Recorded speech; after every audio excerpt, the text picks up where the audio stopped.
Matagumpay na nailigtas ni Tanggol at Ramon si Don Julio at agad nila itong dinala sa kanilang taguan.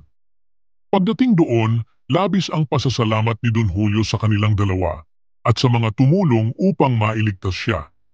Sinabi naman ni Tanggol na tinutupad lang nila ang pangako na hinding-hindi nila pababayaan si Don Julio. Habang nag-uusap sila, may isa sa mga kasama ni Tanggol na nagtanong kung pupunta ba sila kay Marites upang siya naman ang sunod na iligtas. Napansin ng mga kapitbahay na nakakulong si Marites sa isang kwarto sa bahay nila Rigor. Nag-usap-usap sila kung paano siya tutulungan makatakas. Nang nagkaroon sila ng kasunduan, sabay-sabay nilang binuwag ang mga kandado sa pinto. Pagkabukas, hinikayat nila si Marites na tumakas agad dahil sa ginagawa sa kanya ni Rigor. Kahit nag-aalala si Marites na baka madamay sila, nagpumilit ang mga kapitbahay na iligtas siya mula sa pang-aabuso. Sa bahay ng mga gerero, nakaupo sina Erica, Santino at Don Julio sa hapagkainan. Pagdating ni Jackie at Miguelito, napansin agad ni Miguelito na suot ni Santino ang kanyang damit at nagalit ito. Matapang naman na sinabi ni Santino na kung iyon lang ang problema, huhubarin niya na ito bago ibato pabalik kay Miguelito. Dahil dito, nag-init ang ulo ni Miguelito at agad silang nagsuntukan. Lumaban si Santino dahil para sa kanya sobra na ang pang-aapi sa kanya. Sa kalagitnaan ng tensyon, napasigaw si Erica nang makita nilang inatake si Don Julio at napahawak ito sa kanyang dibdib. Sa presinto, dumating sina Hector at Ponggay at agad silang hinarap ni Rigor. Ipinaliwanag ni Hector na nakatakas si Don Julio dahil bigla silang sinugod ni Tanggol. Nagtanong si Rigor kung ano ang tunay na nangyari, lalo na't mayabang pa si Hector kanina na kaya niyang hawakan ang sitwasyon. Nang hindi masagot ni Hector, sinisi niya si Ponggay. Sinasabing naging pabaya ito sapagkat hindi niya nabaril si Tanggol kahit nagkaroon siya ng pagkakataon.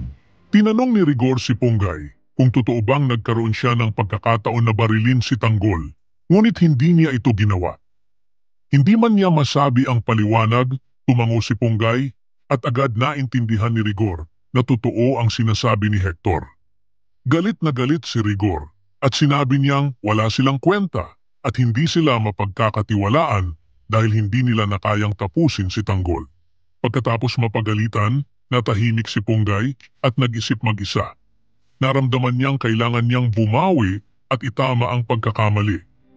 Dahil alam niya kung saan nagtatago si Tanggol, nagpunta siya sa hideout nito para siguraduhin na mahuhuli niya ito. Habang nagtatago, narinig niya ang usapan ni Tanggol tungkol sa kagustuhan nilang magbago at labanan ang mga korap na politiko at umaabuso sa kapangyarihan. Dahil dito, sandaling napaisip si Ponggay kung dapat pa ba niyang hulihin si Tanggol o kung may mabuti itong dahilan. Sa kabila ng pagdadalawang isip, desidido pa rin si Ponggay na patunayan ang sarili kina Hector at Rigor. Sinugod niya si Tanggol, tinutukan ng baril at sinabi na sumuko na ito. Ngunit hindi nagpatalo si Tanggol at naglabas din ng baril. Pareho silang nakatutok sa isa't isa habang paulit-ulit na nagbabanta. Hindi nagpasindak si Ponggay.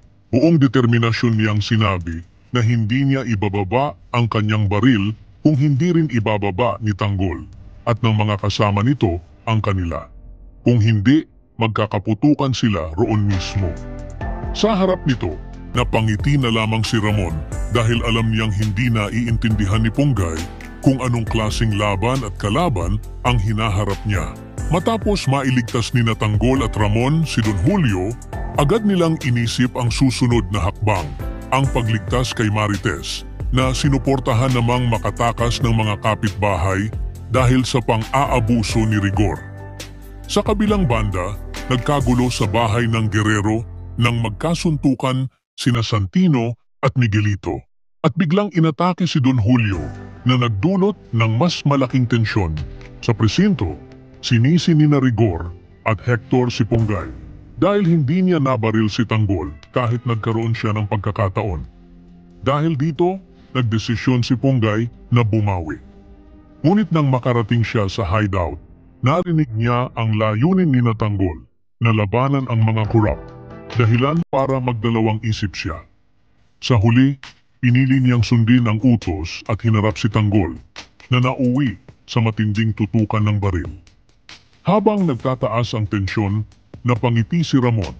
Alam niyang hindi pa naiintindihan ni Punggay ang totoong kalaban na hinaharap nila. Ibahagi ang inyong saloobin sa comments section. Huwag kalimutang mag-subscribe at i-click ang notification bell para hindi ninyo ma-miss ang susunod na kabanata ng Batang Quiapo. Ano sa tingin ninyo? Ibahagi ang inyong komento at opinyon sa takbo ng kwento. Maraming salamat sa panunood. God bless you.